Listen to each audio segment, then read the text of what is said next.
Hi, hello, welcome to all the viewers, professionals, and other professionals too.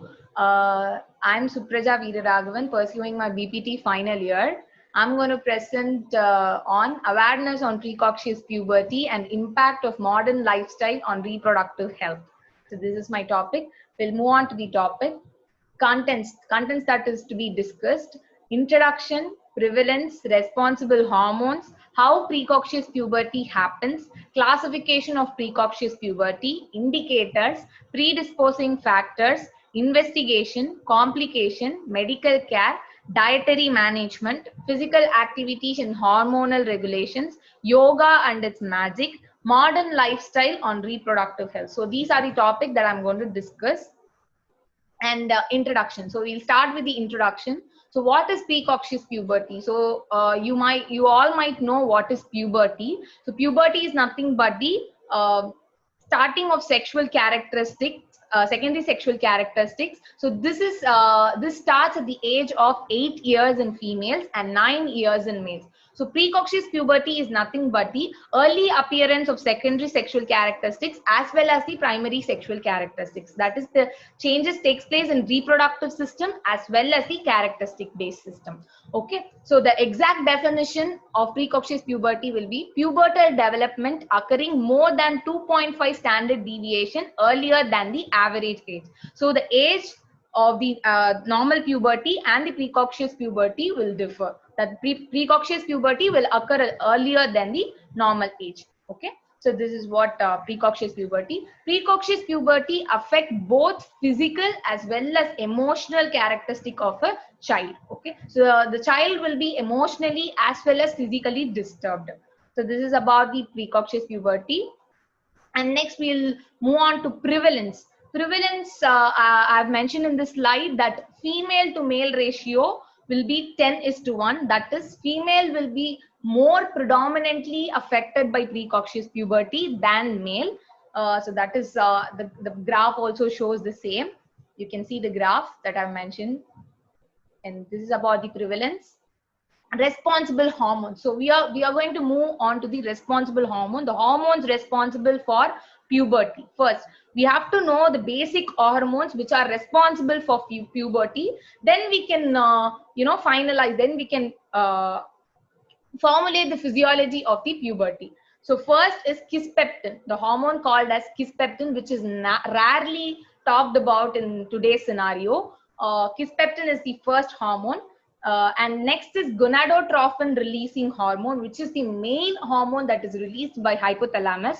And next comes two other hormones, that is luteinizing hormone and follicle stimulating hormone, which you all very well know. And the last two hormones are leptin and ghrelin. So these two also are rarely spoken hormone, which also plays an important role in stimulation of puberty.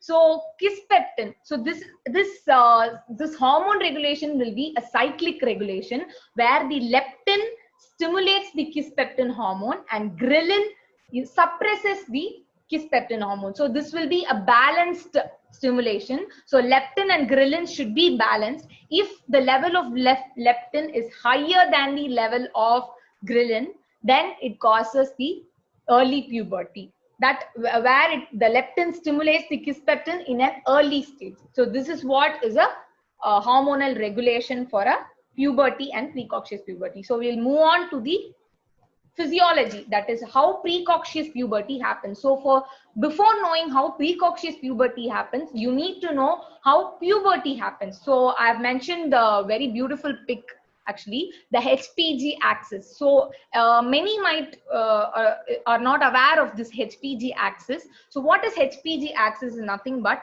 hypothalamus, pituitary and gonadal gland together act for stimulating the puberty in an individual. So this is called as HPG axis. So this HPG axis only act during the puberty time. So we'll see the HPG axis, how it works. The hypothalamus stimulates the gonadotrophin releasing hormone, as I have already spoken, and this gonadotrophin releasing hormone in turn stimulates the anterior pituitary gland to secrete luteinizing hormone and follicle stimulating hormone, which in turn stimulates the secondary sexual characters as well as the primary sexual characters in an individual. So this is the normal cycle of a puberty, normal physiology of a puberty. When this cycle of a puberty or when this physiology occurs in an early stage, that is said to be precocious puberty. So the physiology will not differ in a big way, but the difference is the kisspeptin activation and the kisspeptin mutation will be there in precocious puberty. So precocious puberty, the kisspeptin will mutate in a gene, so which can occur in the next generation too. So this is what a main difference in precocious puberty. So this is what I have mentioned here. And the next slide will be classification of precocious puberty. So now we have seen the physiology and hormones and everything. We are going to now see about classification of precocious puberty. So precocious puberty is mainly classified into 3 types. Gonadotrophin dependent precocious puberty, which is otherwise called as true precocious puberty or central precocious puberty. Second type will be gonadotrophin independent precocious puberty, which is called as pseudo precocious puberty or peripheral precocious puberty. Next will be incomplete precocious puberty. Okay, these are the three types which I'm going to brief out now. So first will be central precocious puberty or gonadotrophin dependent precocious puberty. As the name suggests, this precocious puberty is completely dependent on the gonadotrophin releasing hormone. So the picture in the left side down shows that the hypothalamus stimulates the gonadotrophin releasing hormone, and this acts as a cycle. So the HPG axis is stimulated. When this HPG axis is stimulated in an early stage by gonadotrophin releasing hormone, that is said to be gonadotrophin dependent precocious puberty, where the early maturation of HPG axis takes place. So this HPG axis will get matured earlier. Okay, so that is the gonadotrophin dependent precocious puberty. And the second type will be gonadotrophin independent precocious puberty. So as the name suggests, this is not completely dependent on the gonadotrophin releasing hormone. So this may be due to overproduction of sex hormones due to many factors. There are many factors. It may be a cyst or a tumor, or it can be a genetic condition, as I have mentioned here in this picture. This is called as McCune-Albright syndrome. Okay, this will also stimulate the sex hormones. So this might cause the a child to get early puberty. And dysfunction of glands. There are 2 main glands, thyroid gland and adrenal gland, which may be functionless. So this might also cause early puberty in a child. Okay, and one more factor for the second type will be exogenous factors, that is exogenous sex hormones. Many might be unaware of this. Exogenous sex hormones are nothing but the hormones from external factors like creams, ointments, oils. All these contain some sex hormones. Okay, so each and every time when you buy a cream or an ointment, please do see for the composition of the creams and ointments. So this might also stimulate the sex hormones through externally. So this is what is second type. And the third type comes as incomplete precocious puberty, where the precocious puberty is not complete. That is, there will be a premature telarch. You know what is telarch? Is the development of breast. And premature adrenarche. Adrenarche is nothing but development of pubic hair and axillary hair for a child. So these 2 signs will be seen in the individual. So that is what is called as incomplete precocious puberty. So this is about the classification. Next, we'll move on to the indicators. Indicators of precocious puberty. How a child is indicated. How you say a child is having a early symptom, early puberty. So this major sign will be the secondary sexual characteristics. The secondary sexual characteristics will differ both among girls and boys, where the girls, the main sign will be the breast growth. There will be breast growth. As I said, telarch will be early, and they might sometimes have their first period in an early stage, that is menarche. So menarche may be predominant. Among the boys, Among boys, what are the main symptoms you see is deepening of voice, facial hairs, and enlargement of testicle and penis. So these are the three main characters that is seen in the boys. Okay, so common sign for both boys and girls will be pubic hair growth, rapid growth. You can see the picture that I mentioned here. This boy is of the same age of these kids, but look at him. He's taller than other kids and he is little matured than other kids. So rapid growth will be there. And acne is also a major symptom or major sign. Adult body odor, moodiness, increased aggression. So they'll be always emotionally disturbed, they'll be always aggressive. So these are some indication which can be identified by us. Okay, and the secondary sexual characteristics, as I mentioned, is the three main things: telarch, adrenarche, and menarche. Telarch is the enlargement of breast. Adrenarche is the pubic hair and axillary hair development. Menarche is the early or first period. So these are the three secondary sexual characteristics, and these are the indicators. So next slide will be predisposing factor. So what are the predisposing? What are the risk factor? First major thing will be obesity. So obesity is the major thing that is faced in this generation.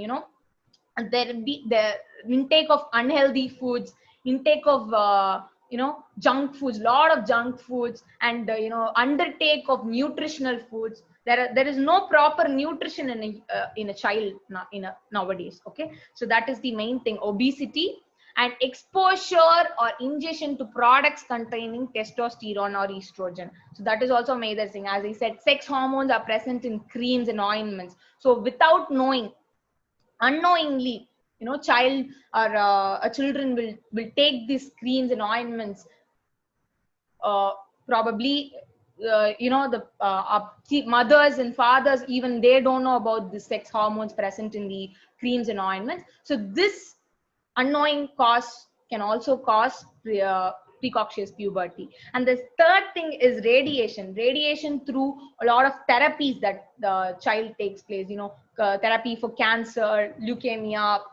All these things also are the predisposing factor for precocious puberty. And I didn't mention the main thing. Actually, main thing is radiation from phone.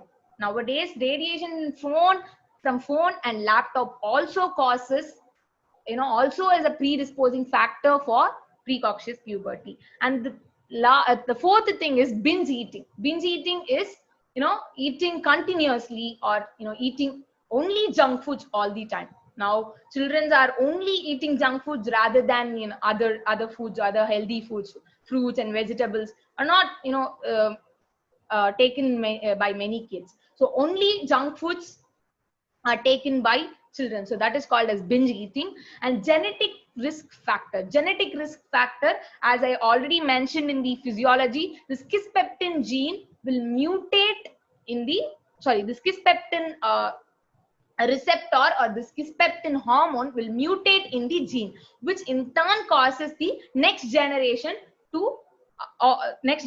also to be a precocious puberty child. So this is what is the major risk factor nowadays found. So these are the predisposing factor. And next will be investigations.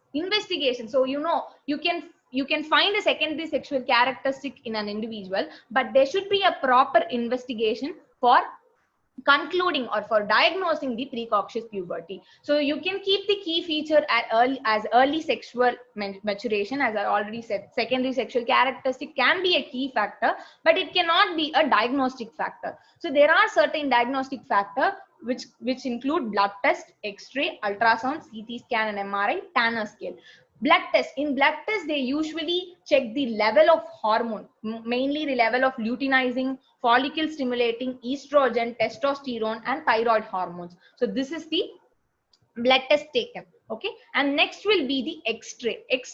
Okay, you might think that precocious puberty, how an X-ray detect the precocious puberty, but there is a probability that X-ray can detect precocious puberty by taking an X-ray of left hand and wrist of an individual. Why is X-ray benefited? X-ray means a major investigatory factor. That is, the bone maturation age of a precocious child will be older than the calendar age. That is, the bone maturation for a precocious puberty child will occur in an early stage than the normal child, normal puberty child. So this is what is found in the X-ray that I have mentioned. This is the left hand and wrist X-ray of a child, which indicates the early bone maturation.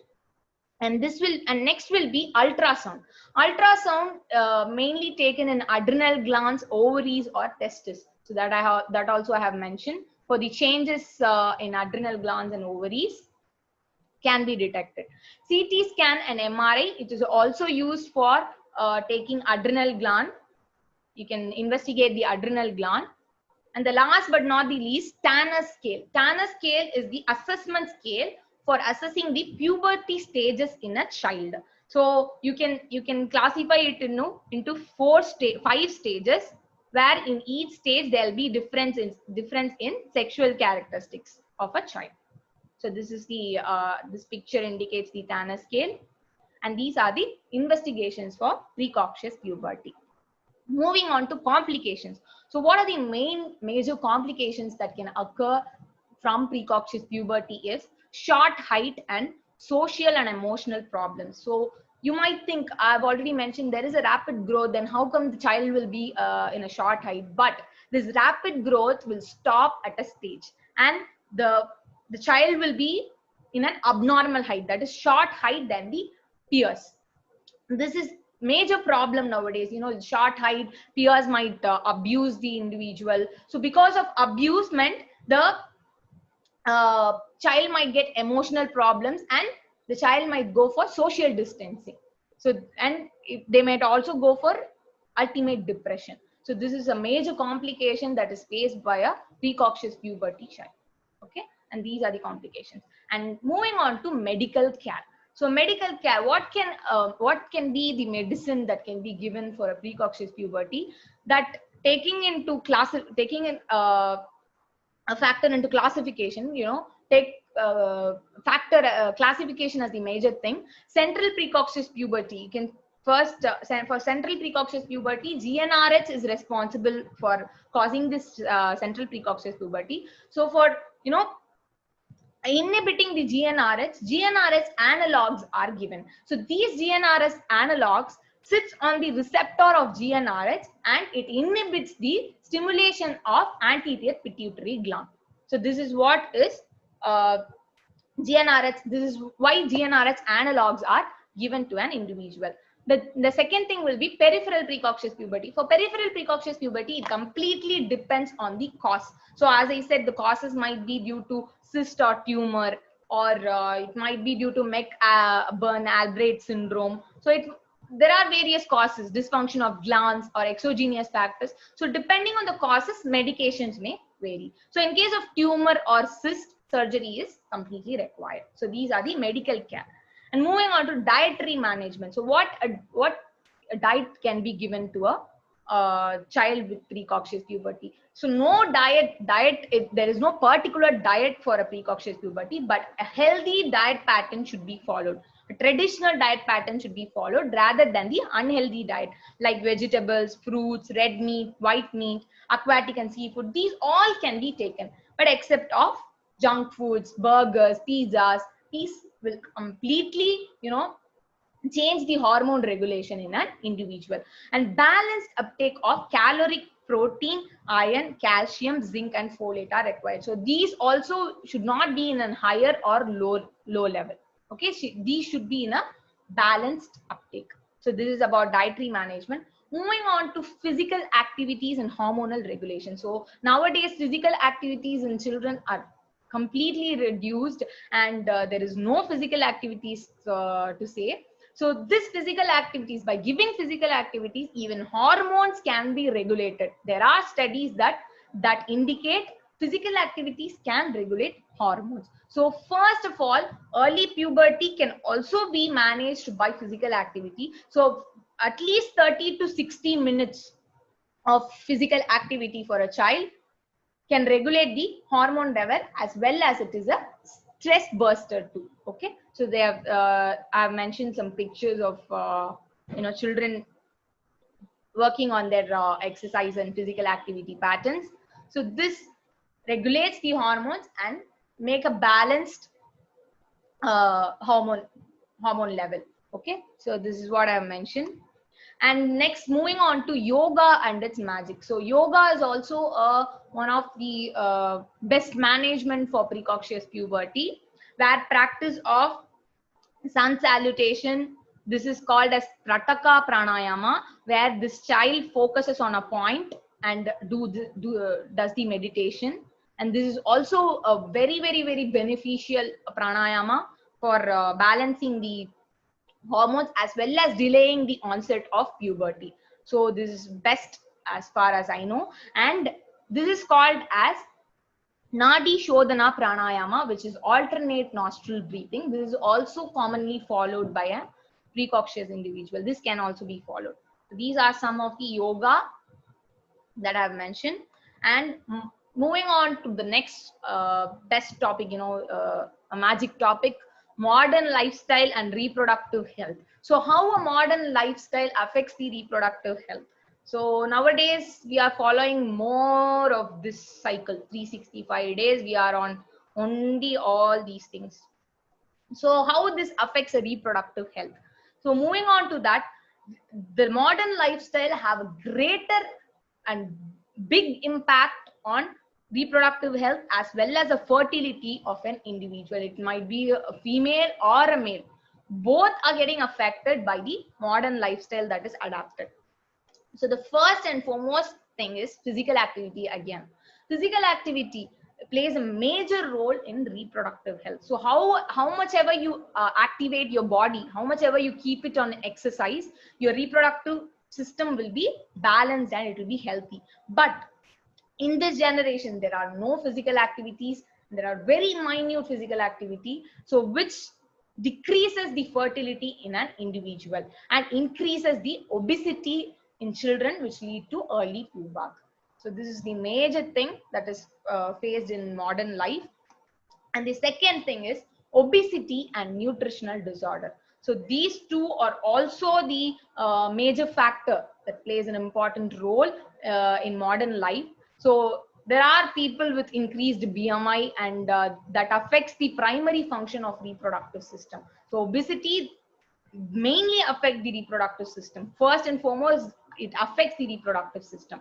And nutritional deficit is also seen nowadays due to lack of healthy nutrition, as I already mentioned in the dietary thing. So this is the major thing, obesity and nutritional disorder. Moving on to psychological stress. So this is even faced by kids nowadays, psychological stress. They don't know about what is the impact that create in our body, but they'll be in a stress due to surrounding peers. So this is the main thing.